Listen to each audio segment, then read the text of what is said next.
following opinions are solely those of BoatTest.com and its test captain. Hi, Captain Steve for BoatTest.com, and today we're going to be taking a look at a serious offshore performer, the Mako 334 center console. It comes in two versions, one geared more towards families and this one targeting sport fishing.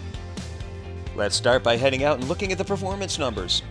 With a triple set of 350 horsepower joystick piloting Mercury Verados doing the heavy work, our test Mako 334cc reached the top speed of 56 knots at 6,300 RPM.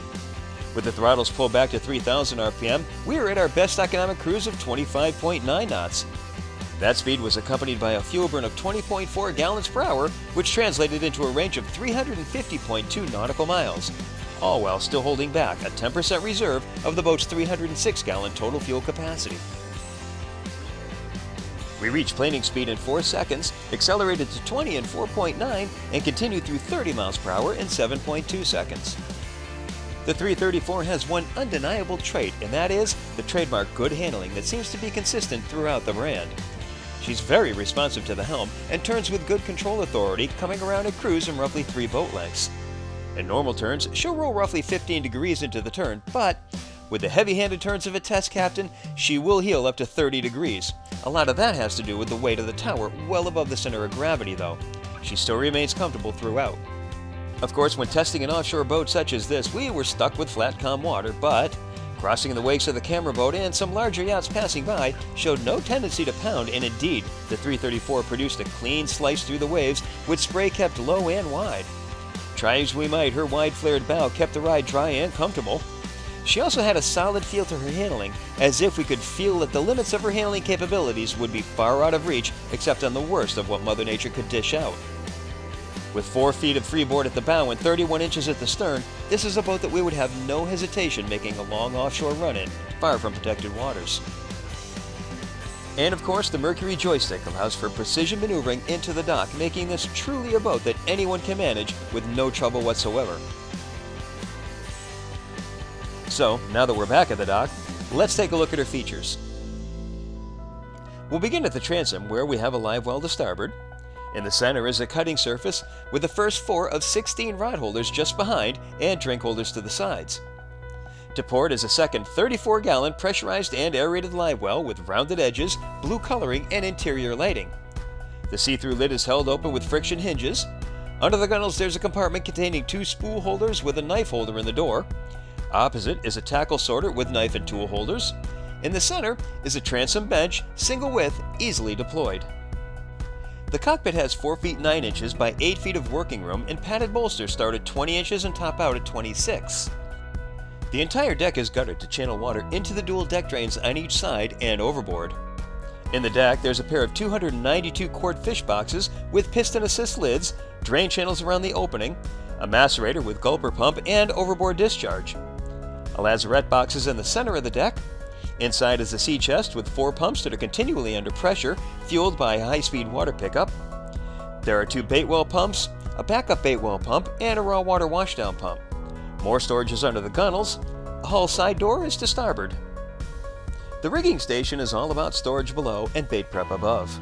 There's a built-in cooler, a sink plumbed to the 38-gallon water tank, and there's a flip lid converting to a cutting surface, ample counter space, a rail to the back with hook holders.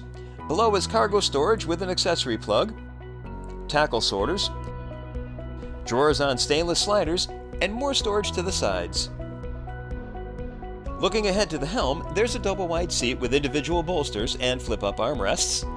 The seat is hinged to expose a cooler, but latches need to be released from both sides. It'd be easier with one latch. A flip-down footrest is optional. At the panel, there are 2 12-inch Garmin 7612 XSV combos that come standard, and the 24-inch Simrad package is optional. They're also connected to a CZone system controlling all the electrical systems, in addition to the stereo, satellite, and weather. Below are the push-button switches to the left. The controls for the auto engine trim and automatic trim tabs are to the right. Then the digital throttle and shift binnacle, the joystick, display controls, and the stereo. The ignitions are recessed to keep them out of the knee strike zone. Below is a molded footrest with toe space underneath. I'd like to see it positioned just a little higher. This boat is equipped with an optional, shorter 6.5-inch acrylic windshield the standard glass windshield at 15 3/4 inches provides much more protection from wind and spray. The hardtop is standard and serves as a support for the tower helm. It includes powder-coated supports as standard. It's tournament rigged with spreader lights, 6 rod holders, and standard taco outriggers. Underneath, there's cargo net storage and electronics boxes. Steps to the side aid the transition up to the rear of the tower. Then a press of the button on the throttles transfers control to the upper station, and off you go. The upper station is a basic layout with a wireless VHF repeater to the left and a small nav display just ahead of the wheel. The panel also has the engine start-stops, auto trim tab controls, and auto trim feature for the engines that worked quite well. As for the helm console itself, there's an entry door to starboard leading to the head. A strap can hold it in the open position. Inside, there's overhead clearance of 6 feet 8 inches, including 5 feet 5 inches of sitting headroom. The toilet is plumbed to the same 38-gallon freshwater tank. To the aft bulkhead is a master distribution panel that can override any function of the boat. 2 panels lead to the back of the helm panel, and the ship's batteries are in the lower panel. The side decks are 20 inches at their narrowest. To each side, there's the usual rod storage under the gunnels, but what is unusual are these rubberized mats to protect the expensive reels and keep them from slamming into the hard fiberglass. Nice touch there. 2 hawse holes lead to a pair of midship cleats ahead of and behind the rod storage, and there's additional storage in the deck. As we make our way to the bow, the padded bolsters complete their 360-degree travel, and recessed rails add to the safety. Bulwark height increases here to 34.5 inches. A storage shelf is under the gunnels. In the center of the deck is a big old coffin box. The lid features a dual piston support system for ease of opening, plus an anti-collision cable. And here's a cool feature. At the push of a button, the box tilts to expose storage underneath. The box is macerated, but let's move the pickup for the drain to one side to make it easier to hose out in this position. Fully forward, there's access to road storage. At the foredeck, there's a waist-high access to the Profish windlass and the anchor mounted through the stem with a stainless steel breastplate behind. There's a cleat for securing the rode.